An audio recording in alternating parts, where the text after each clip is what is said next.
taking your time on a Friday afternoon. So welcome. I want to acknowledge my colleagues here with us. We have Deputy Mayor Owens, of course. We have our Commissioner of Finance, Brad O'Connor, both to my left. To my right, we have Chief Administrative Officer Frank Kaliva and our Director of Financial Operations, Alicia Madden. Collectively, this team and a whole lot of other department heads and city staff have helped us get to this point today. The process to get here could be described in a lot of ways. I will just simply describe it as an unenviable task that this team completed, but they did a very good job, and I appreciate their efforts. Over the past weeks and months, I've indicated that without direct federal aid to Syracuse, the city will be forced to take more significant actions to offset the impact of COVID-19 revenue losses. Unfortunately, that time has arrived. Based on current projections, our city government will face roughly $41 million in COVID-19 related revenue losses. Through prior savings actions and budget planning, we've been able to make up for about $23 million of those losses. We still must account for a significant revenue shortfall. By charter, the city is prohibited from closing any fiscal year with an unapproved deficit. Other options to close the projected deficit, such as borrowing or further depleting the city's reserves, would cripple the city's short and long-term financial sustainability. With no progress in Washington, the city must begin the steps of implementing these changes. Today, we delivered our spending reduction plan to the Common Council and to the leadership of employee labor unions. Developed through months of hard work by department heads and guided by our Financial Contingency Committee, the plan cuts $18.1 million in spending to offset the revenue losses and future budget uncertainties. It includes no permanent layoffs.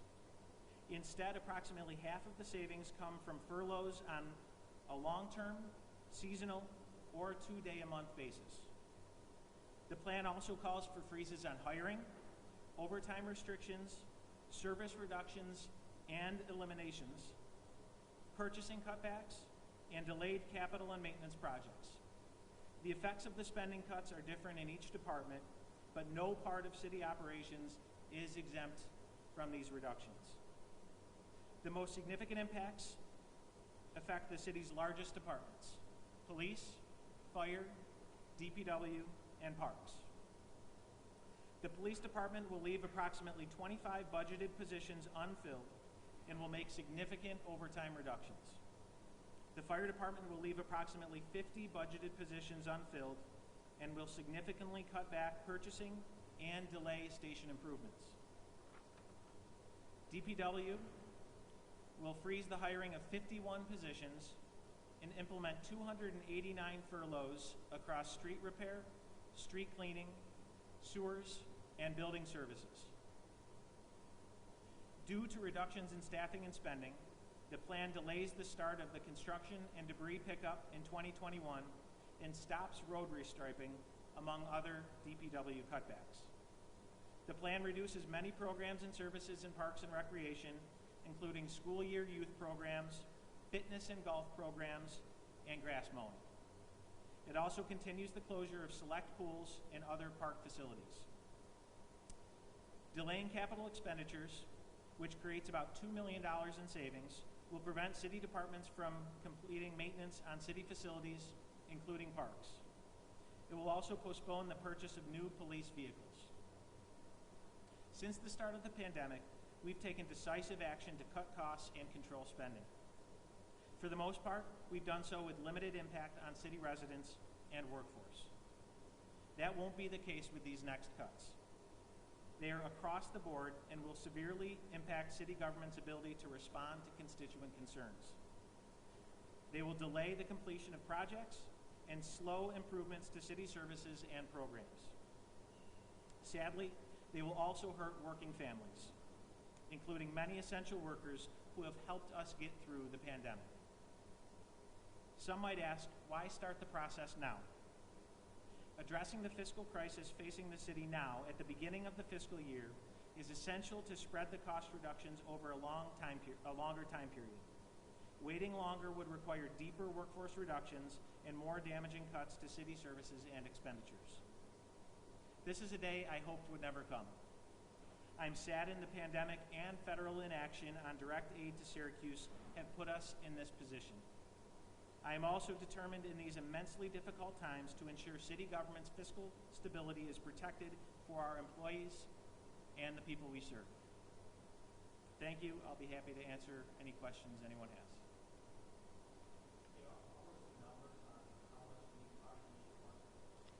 I can, and I reserve the right to call on the team, but I think I have that in front of me here.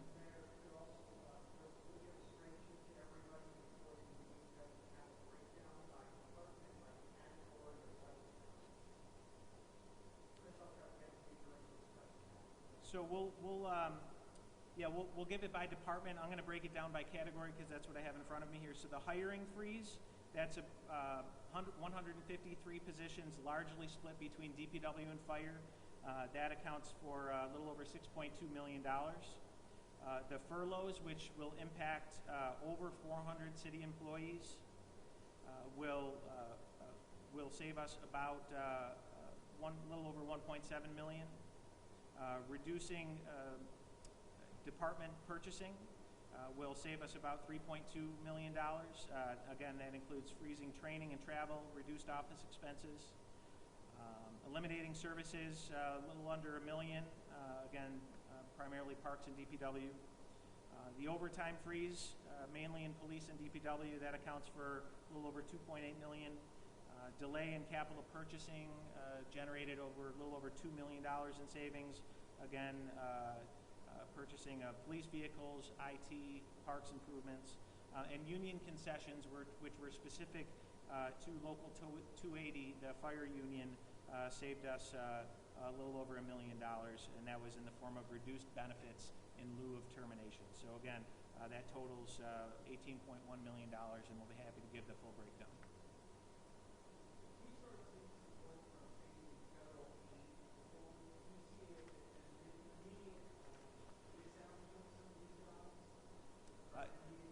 Just to make sure I heard the question, so you're asking if we were to receive federal aid, would we roll back some of these? Yes. Yeah.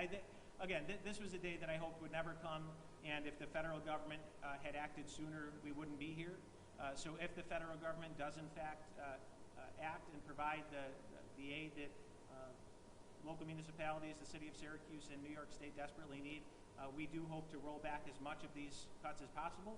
The longer we wait for aid, the more permanent these actions will be and the more damage that will be done.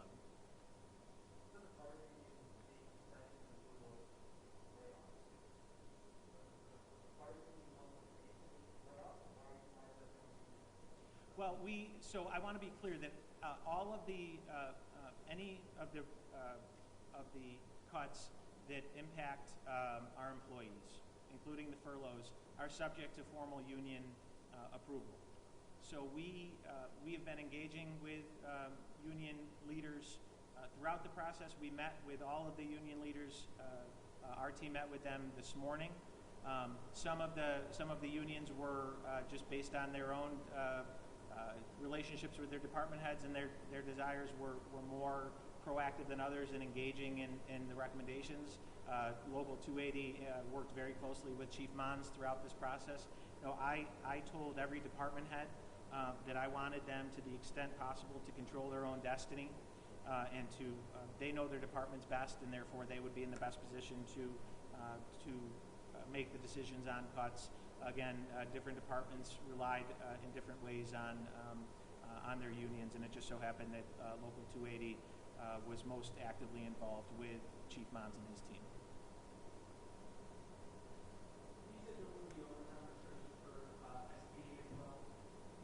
Yeah. So we after the approval of the fiscal year 21 budget, there was subsequent reductions in overtime as a result of negotiations with the Common Council prior to final approval. The overtime reductions included in this plan specific to police are above and beyond that. So I think we took another $1.5 million from police overtime. So it is significant. And as I talked with counselors about, that will have a very real impact on the police department's ability to respond to certain situations. The majority of the time that they're working, they're going from call to call. So when we have specific issues that are unique to the other, to the day-to-day patrol duties, for example, we've talked about recent burglaries in the Strathmore neighborhood. The police department has been able to staff overtime details to provide additional patrols. We have a number of ongoing investigations, and the police department uses overtime to support those investigations. There are a number of other examples. When we've had special details to address quality of life issues like dirt bikes and ATVs, like fireworks. Those are all examples of overtime details that are going to be extremely difficult to fill in light of these additional cuts. So everyone will feel the impact of these cuts.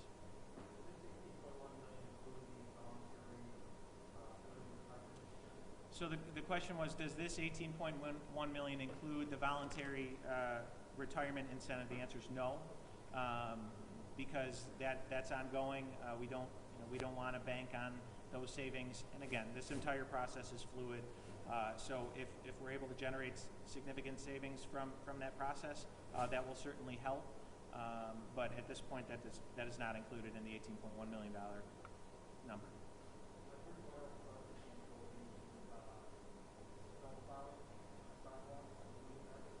So as of right now, the sidewalk snow plowing program, which was piloted over the past 2 winters, is included within the cuts.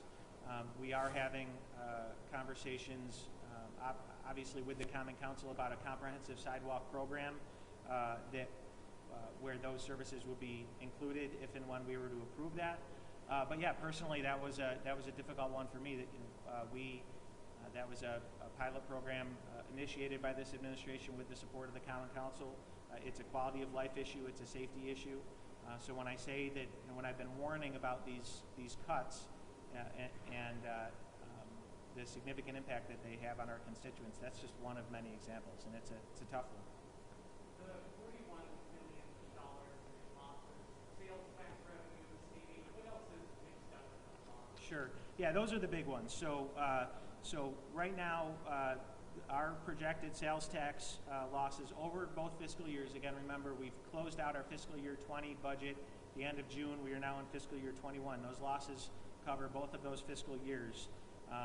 So we're trying to, within these cuts, make up for the additional draw on reserves that's going to result from the losses in fiscal year 20. So across both fiscal years, we're estimating just under $23 million total loss in sales tax revenue, and estimating loss in state aid of $14.1 million. The 14.1 reflects the $14 million in aid payment that the state withheld that was due in June at the end of last fiscal year. That's still being considered a withholding. We are increasingly fearful that will be a cut, so much so that we've accounted for it as a cut in this plan. Our next scheduled state aid payment is in December, and so we have contemplated an additional 20% cut in that payment, which amounts to $100,000. That's how we get to 14.1. We did not project out as far as the large state aid payment that would come again in June at the end of our fiscal year, at the beginning of their next fiscal year. That was just a little too far out to go. So those are the big ones. The other items, departmental revenues, just in general, accounting for about $3.4 million in departmental revenues, slight decline in real property tax items to the tune of a little over $1.3 million, and a number of other categories. But sales tax and state aid are by far the big ones, and of course the most susceptible to the pandemic.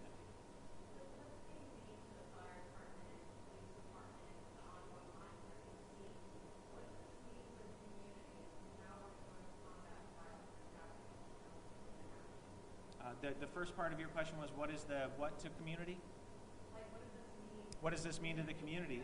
Yeah, it means that we are going to be in a worse position to deliver the essential services that we have been delivering throughout this pandemic.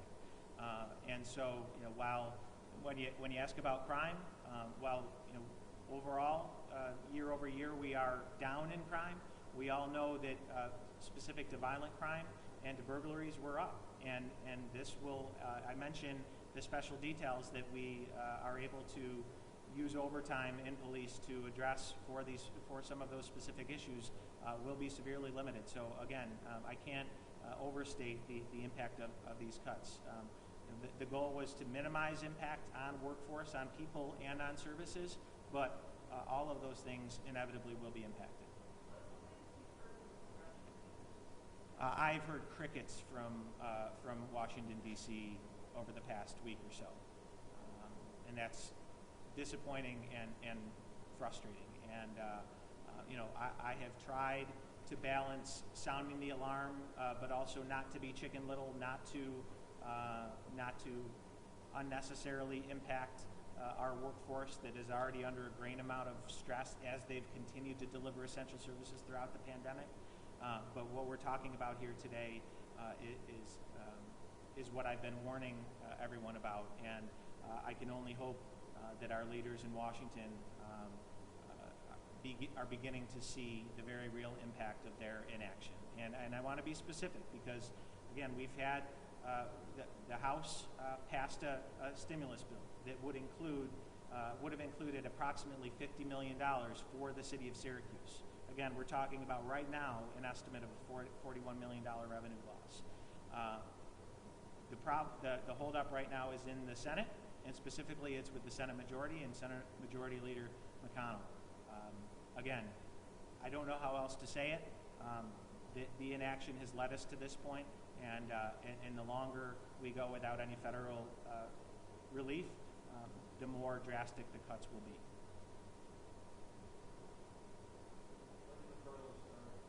So other than the furloughs that we initially enacted, and I do want to note that, again, this 18.1 million is the latest step and the most significant and frankly draconian step that we've had to take to mitigate these losses, but it's not the first.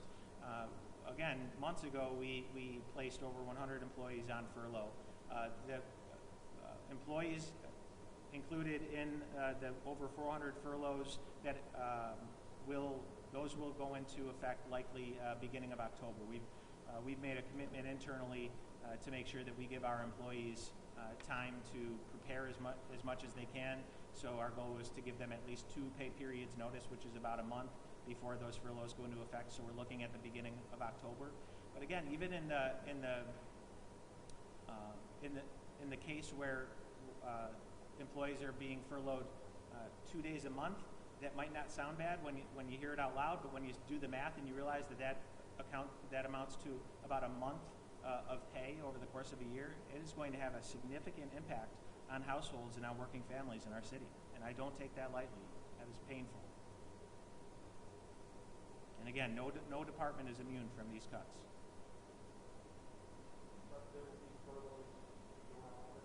Yes. Yes. I will be taking a 2-day a month furlough, as will the rest of the mayor's office.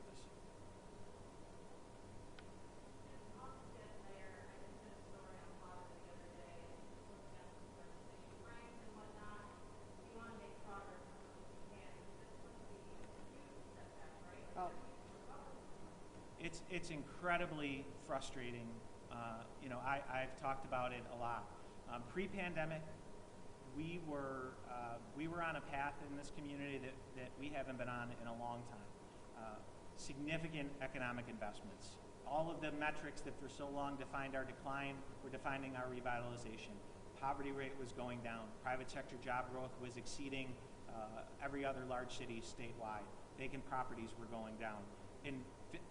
The city's fiscal condition, which has been the subject of discussion and debate for decades, was turning around, and we were projecting a budget surplus with our mid-year projection. And fast forward to today, post-pandemic, and you can see how quickly that progress can be stalled. What gives me hope is that all the ingredients that got us to that point pre-pandemic are still in place, but what leaves me incredibly frustrated and disappointed is that without federal aid, that the path back to pre-pandemic is going to be long and it's going to be painful.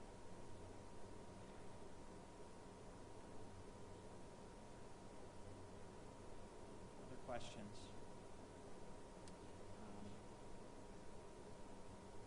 Okay. Yep.